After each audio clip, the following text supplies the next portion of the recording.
సృష్టి fertility centre ద్వారా మోసాలకు పాల్పడిన డాక్టర్ నమ్రత పోలీస్ కస్టడీలో ఏం చెప్పారు? 5 రోజుల పాటు జరిగినటువంటి విచారణలో నమ్రత పోలీసులకు సహకరించారా? పోలీసులు ఎటువంటి సమాచారం రాబట్టారు? ఆమె చేస్తున్న మోసాల్లో కొత్త కోణాలు ఏమైనా వెలుగు చూశాయా?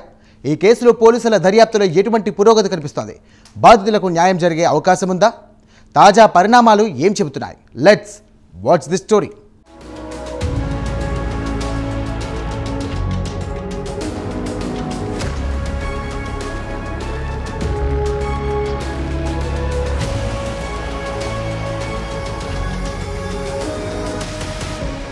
డాక్టర్ నమ్రత 5 రోజుల కస్టడీ విచారణ ముగిసింది. కస్టడీలో పలు అంశాలపై డాక్టర్ నమ్రతను పోలీసులు విచారించారు. కస్టడీలో డాక్టర్ నమ్రత అకృత్యాలు వెలుగులోకొచ్చాయి. ఆధారాలు ముందు ఉంచి నమ్రతను విచారించినటువంటి పోలీసులు చైల్డ్ ట్రాఫికింగ్తో పాటు సరోగసీ మోసాలపై ఆరా తీశారు. చైల్డ్ ట్రాఫికింగ్ ముఠాలతో డాక్టర్ నమ్రతకు సంబంధాలున్నట్లు పోలీసులు గుర్తించారు. కళ్యాణితో కలిసి ఏజెంట్ల సహకారంతో చైల్డ్ ట్రాఫికింగ్ చేసినట్లు నిర్ధారణ అయింది. కస్టడీ విచారణలో భాగంగా ఏజెంట్ల నెట్వర్క్ను పోలీసులు గుర్తించారు. మరోవైపు ఇదే కేసులో నిందితులుగా ఉన్న కళ్యాణి, ధనశ్రీ, సంతోషిల విచారణ కూడా ప్రస్తుతం జరుగుతోంది.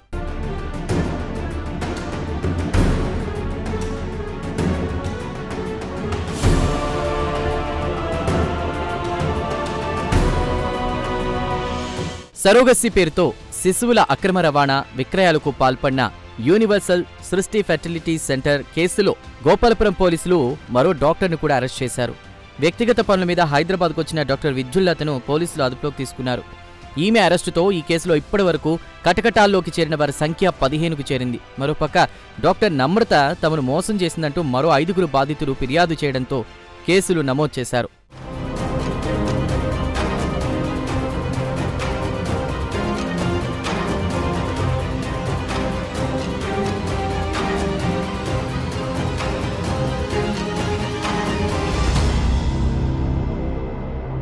సరోగసీ కోసం హైదరాబాద్లోని సృష్టి సెంటర్ను ఆశ్రయించిన వారిని నమ్రత విశాఖపట్నంలోని బ్రాంచ్కు పంపేది.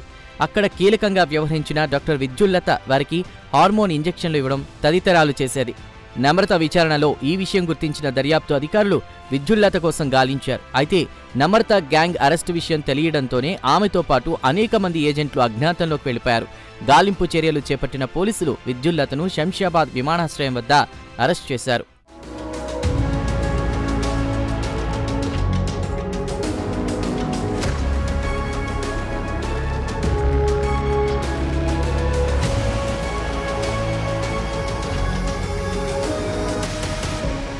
సరోగసీ పేరుతో ఒప్పందాలు చేసుకునే నమ్రతకు 11 లక్షలు, 15 లక్షలు, 13 లక్షలు చొప్పున ఆ ముగ్గురు మరో జంట 20 లక్షలు చెల్లించినట్లు ఫిర్యాదు చేయగా కేసులు నమోదు చేశారు. నమ్రతతో పాటు ఇతర నిందితులను ప్రిజనర్స్ ట్రాన్సిట్ వారెంట్పై అరెస్ట్ చేయడంతో పాటు కోర్టు అనుమతితో కస్టడీలోకి తీసుకుని విచారించాలని నిర్ణయించారు. రాజస్థాన్ మహిళ ఫిర్యాదు మేరకు నమోదైన కేసులో నమ్రత పోలీసు కస్టడీ ముగిసింది. ఆపై ఇతర కేసుల్లో అరెస్టు, కస్టడీ ప్రక్రియలు చేపట్టనున్నారు. నమ్రత ఫెర్టిలిటీ సెంటర్ నిర్వహణ లైసెన్స్ను తెలంగాణ మెడికల్ కౌన్సిల్ 2021లో పొడిగించలేదు. దీంతో తాను ఆ వృత్తి నిర్వహించట్లేదంటూ నమ్రత లేఖ కూడా ఇచ్చారు.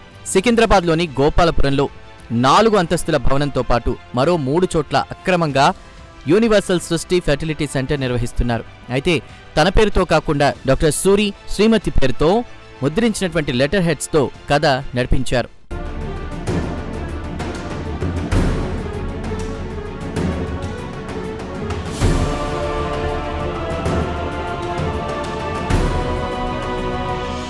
ఈ సూరి శ్రీమతి వయస్సు ప్రస్తుతం 94 ఏళ్లని, ఆమెకు తెలియకుండానే నమ్రత ఈ పని చేసినట్లు గుర్తించిన గోపాలపురం పోలీసులు ఈ మేరకు వాంగ్మూలాలు నమోదు చేశారు. నమ్రతకు తెలంగాణ, ఆంధ్రప్రదేశ్లతో సహా మొత్తం 6 రాష్ట్రాల్లో ఏజెంట్లున్నట్లు పోలీసులు గుర్తించారు. వీరి ద్వారానే మగ శిశువును గరిష్టంగా 4,55,000, ఆడ శిశువును గరిష్టంగా 3,55,000కు ఖరీదు చేస్తోందని, వారిని సరోగసీ పేరుతో 20 లక్షల నుంచి 30 లక్షల వరకు విక్రయిస్తున్నట్లు గుర్తించారు. ఈ ఏజెంట్ల కోసం పోలీసులు ముమ్మరంగా గాలిస్తున్నారు.